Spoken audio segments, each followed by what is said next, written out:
bustling commercial center, but was now deserted. The damage there was staggering. The ruined buildings were like concrete skeletons, giant tombstones reaching into the sky. Entire walls had been torn off, revealing the insides of various apartments, with pipes and cables sticking out. The street was littered with heaps of rubble, with weeds growing among them. I sat down at the piano and thought about what I should sing. I had written dozens of songs in the past few months. They'd simply poured out of me. Then I remembered a poem, scribbled on a piece of paper, that a man had given me a few days earlier. His name was Ziad al-Kharraf. In the old days, he sold honey in our neighborhood. He was very well educated and cultured, and he used to be quite wealthy. I knew him only in passing. Ziad had a doctorate, but I don't know in what. I do know that the honey was merely his hobby. He used to take trips to the hills outside of town to meet with local beekeepers. Sometimes he even went abroad to countries like Yemen, where he would sample new blends of honey. But that was then, before the war. Ziad had written the poem for his wife. She had been in the last weeks of pregnancy and had transit papers for Damascus so that she could give birth to her child there. But something had gone wrong at the checkpoint. The soldiers wouldn't let her pass.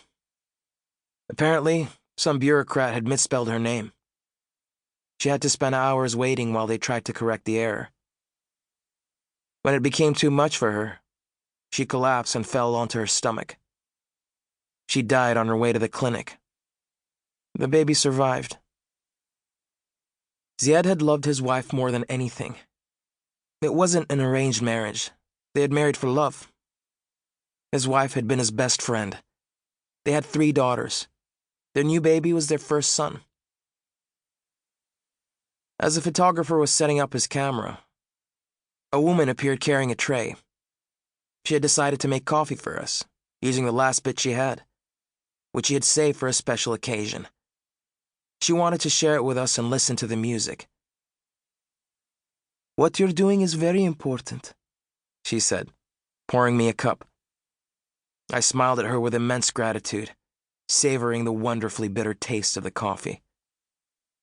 Then I noticed a chirping sound, and looked up to see 3 birds perched on a second-story balcony right across from me. It seemed a miracle, for normally birds vanish as soon as the shooting begins. Only very few of them find their way back to Yarmouk, and those are usually shot down because people are hungry.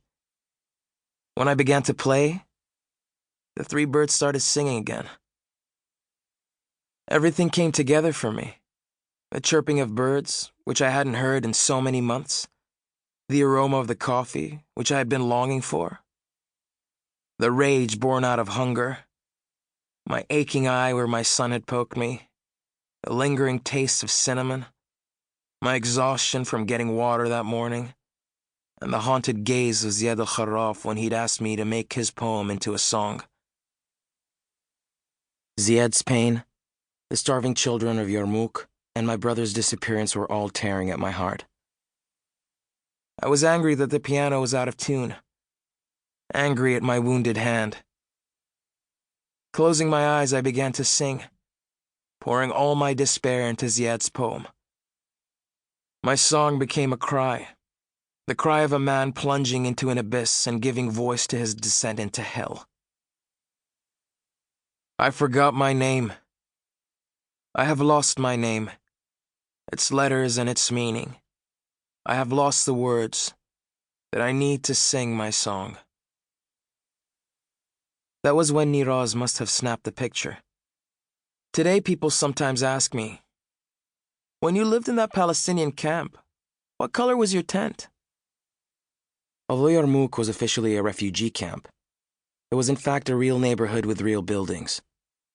I used to own an apartment, a nice spacious apartment. I sold ouds, and my business had been thriving. But the war had destroyed it all. A grenade had cut the tendon between 2 of my fingers. A girl who had been standing next to my piano one day had been shot to death.